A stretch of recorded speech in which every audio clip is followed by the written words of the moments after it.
നിന്നോട് ദൈവാത്മാവ് പറയുക, നിന്നെ ചില വീഞ്ഞു വീട്ടിലെത്തിക്കാൻ, നിന്നെ ശക്തീകരിക്കുന്ന മുന്തിരിയാണ് തരാൻ, നിന്നെ കൈകൊണ്ട് ആശ്ലേഷിക്കാൻ കഴിയുന്ന യേശു. ഈ മോക്ക ഇരിക്കുമ്പോഴും കിടക്കുമ്പോഴും എല്ലാം അതിഭയങ്കര വേദനയാണ്. മാത്രമല്ല നടുവിൻ്റെ ഭാഗത്ത് ഇങ്ങനെ വെളിയിലോട്ട് ബൾജ് ചെയ്ത് നിൽക്കുക. എന്നോട് കർത്താവ് പറഞ്ഞു, ഇപ്പോൾ ഇവൾ സൗഖ്യമാകും. അത് കഴിഞ്ഞ് അവൾ ചെക്ക് ചെയ്തപ്പോൾ ഇപ്പോൾ ആ തടിപ്പ് അവിടെ ഇല്ല. ഉണ്ടോ? വേദനയുണ്ടോ?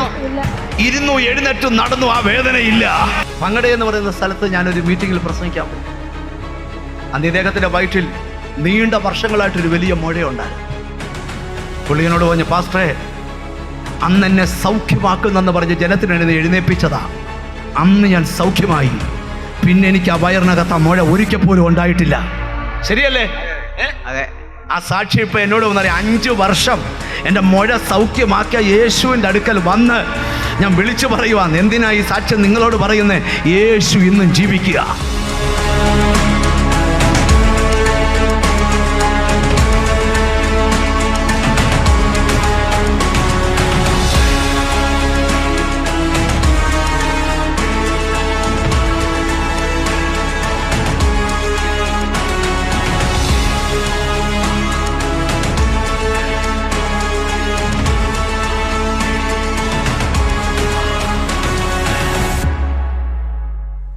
എന്നെ ശ്രദ്ധിക്കുന്ന എല്ലാ മാന്യ പ്രേക്ഷകർക്കും കർത്താവും രക്ഷിതാവുമായ യേശുക്രിസ്തുവിൻ്റെ നാമത്തിൽ എൻ്റെ സ്നേഹവും വന്ദനവും നിങ്ങളെ അറിയിക്കുക. ജൂലൈ മാസം ഒരു അനുഗ്രഹിക്കപ്പെട്ട മാസമാണ്. അന്ന് 3 ദിവസം നീണ്ടു നിൽക്കുന്ന ഒരു ഉപവാസ പ്രാർത്ഥന സ്പിരിച്വൽ ഹാർവസ്റ്റ് എന്ന പേരിൽ കോട്ടയം KPS മേനോൻ ഹാളിൽ വെച്ച് നടത്തപ്പെടുകയാണ്. ജൂലൈ മാസം 12, 13, 14 ദിവസങ്ങൾ. രാവിലെ 10 മണി തൊട്ട് 2 മണി വരെയും വൈകിട്ട് 6 മണി തൊട്ട് 9 മണി വരെയും നമുക്ക് ഒന്നിച്ചുകൂടി പ്രാർത്ഥിക്കാം. ആ 3 ദിവസവും നിങ്ങളുടെ കൂടെ ഞാനുമുണ്ട് പ്രാർത്ഥിക്കാം.